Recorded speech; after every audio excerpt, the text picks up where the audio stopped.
The voicemail lasted 14 seconds. My daughter just collapsed. She's not breathing. Please come to the hospital.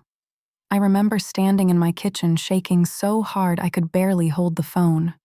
Then my mother answered, "We're busy. Can't you handle it yourself?" In the background, my sister laughed. She always makes drama. That was the moment something inside me changed forever. Not because strangers failed me, because family did. My name is Emily Carter, and if you think this story is about revenge, it isn't. It's about what happens when the people you spend your life protecting choose comfort over compassion, and how sometimes the darkest night becomes the beginning of your strongest voice. The ambulance ride felt endless. I sat beside my daughter, gripping her tiny hand while machines beeped around us. Her skin looked pale under the flashing emergency lights. I kept whispering her name over and over, like love alone could keep her here. No one from my family came. No one sat beside me in the emergency room. No one asked if I had eaten, slept, or needed help.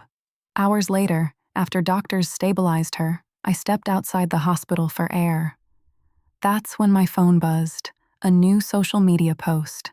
My mother and sister sat at a restaurant table smiling into the camera, cocktails raised beneath warm lights. Caption, "Family time, no drama tonight." I stared at the screen in disbelief. While I was praying my daughter would breathe again, they were mocking me publicly. I didn't cry, I didn't argue. I made a decision. That night, while my daughter slept beneath hospital monitors, I opened my laptop and sent 3 things to a local journalist I trusted: the voicemail, the screenshots, and 1 sentence: "This is what abandonment looks like when a child is fighting for air." Then I closed the laptop and sat beside my daughter until sunrise. By morning, the story had exploded. The article spread across social media faster than I imagined possible. The voicemail transcript appeared everywhere. "My daughter just collapsed. We're busy." She always makes drama. People were horrified, not because my family missed dinner, because they ignored fear. They ignored a mother begging for help. And suddenly, the silence I had carried for years belonged to the world now. Messages flooded my phone.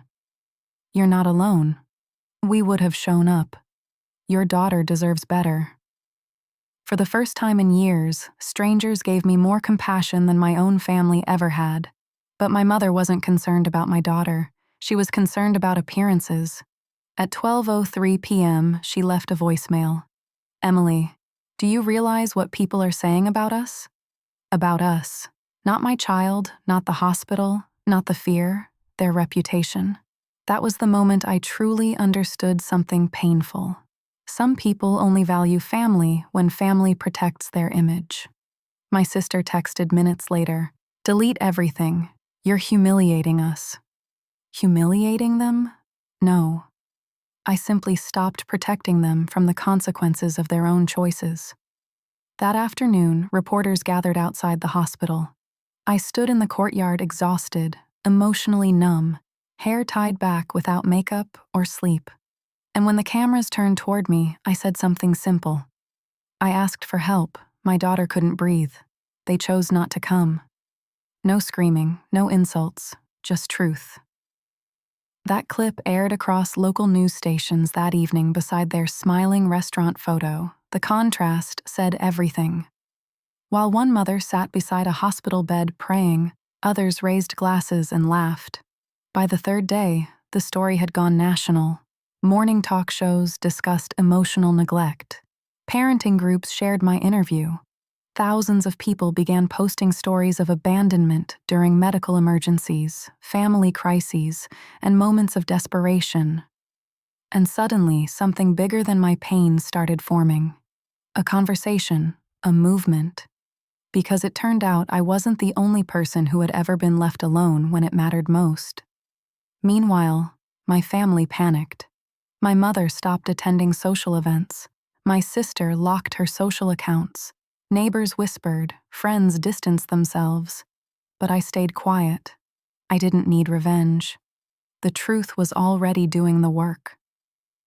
One evening, sitting beside my daughter's hospital bed, I uploaded a simple photo online, her tiny hand wrapped around mine. Caption: "No parent should face this moment alone." That single sentence changed everything. Donations started arriving within hours. $5, $20, hundreds, then thousands. Parents began messaging me from all over the country. This happened to me too. I sat alone in an ER last year. I thought nobody would understand. That's when I created the Stand Beside Fund, a support network for caregivers facing medical emergencies without emotional or financial support. The people who abandoned me had accidentally handed me something powerful, a platform, and this time I was going to use it for something meaningful. The local news returned to cover the growing foundation. Nurses applauded when they saw the donation numbers. Hospital staff shared stories of parents sleeping alone in waiting rooms for days. Suddenly, our mission became larger than one family conflict. It became about dignity, compassion, presence. Meanwhile, my mother kept calling. "Emily, enough is enough. You've made your point. Please stop this before it destroys us." But I wasn't destroying anyone. I was building something. And for the first time in my life, I realized healing sometimes looks like refusing to shrink for people who only notice you when they need something from you. Then came the community gala, the same social event my family adored every year: elegant ballroom, crystal chandeliers, photographers lining the entrance. Only this year, the invitation wasn't for them, it was for me. The event organizers wanted me as keynote speaker after the foundation's story gained national attention. When I walked into that ballroom, conversations paused. People approached me gently. Parents hugged me. Nurses thanked me. My mother stood frozen near the bar while my sister avoided eye contact completely. Then the host announced my name. "Tonight, we honor a mother whose courage transformed pain into purpose. Please welcome Emily Carter." The applause shook the room. I stepped onto the stage in a simple black dress, no jewelry, no dramatic performance, just honesty. When my daughter collapsed, I began softly. I thought family would be the first people beside me. The room went silent. But sometimes, I continued, the people who share your blood aren't the ones who hold your hand when life falls apart. Several people wiped tears from their eyes. I paused, then smiled gently. But I also learned something beautiful. Family can be strangers who donate $5. Family can be nurses who sit beside exhausted mothers. Family can be people who choose compassion when others choose convenience. The applause came slowly at first. Then everyone stood. The entire ballroom rose to its feet. And for the first time in my life, I wasn't standing in the shadow of my family's approval. I was standing in my own truth. After the gala, newspapers published photos from the event. One image showed me at the podium smiling softly beneath stage lights. Another showed my mother and sister leaving quietly through a side exit while reporters shouted unanswered questions. But by then, none of that mattered anymore, because this story stopped being about them a long time ago. The real ending happened weeks later inside the same hospital where I once sat alone. The Stand Beside Fund officially launched its first hospital advocacy program there. Volunteers would now sit with parents during emergencies, provide meals, offer emotional support, make sure nobody faced crisis alone. When I walked onto the hospital auditorium stage that day, my daughter sat in the front row healthy again, pink ribbon in her hair, smiling proudly.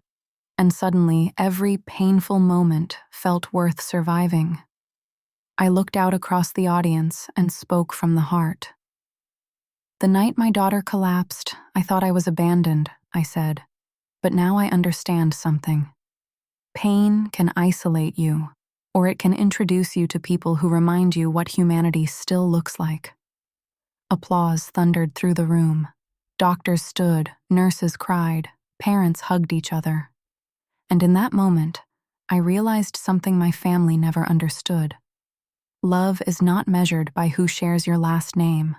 Love is measured by who shows up. That evening, after the event ended, I sat at my kitchen table watching my daughter color quietly beside me. My phone buzzed one final time, a message from my mother. "We're still family." I stared at the words for a long moment, then I archived the conversation without replying. Not because I hated them, because I had finally learned to stop chasing people who only valued me in silence. I turned back toward my daughter. She looked up at me and smiled, and suddenly the noise of headlines, interviews, and public attention disappeared completely.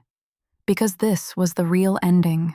Not revenge, not humiliation, presence, healing, and the quiet strength of knowing my daughter would never grow up believing love must be begged for. The story began with a child struggling to breathe, but it ended with both of us finally learning how to.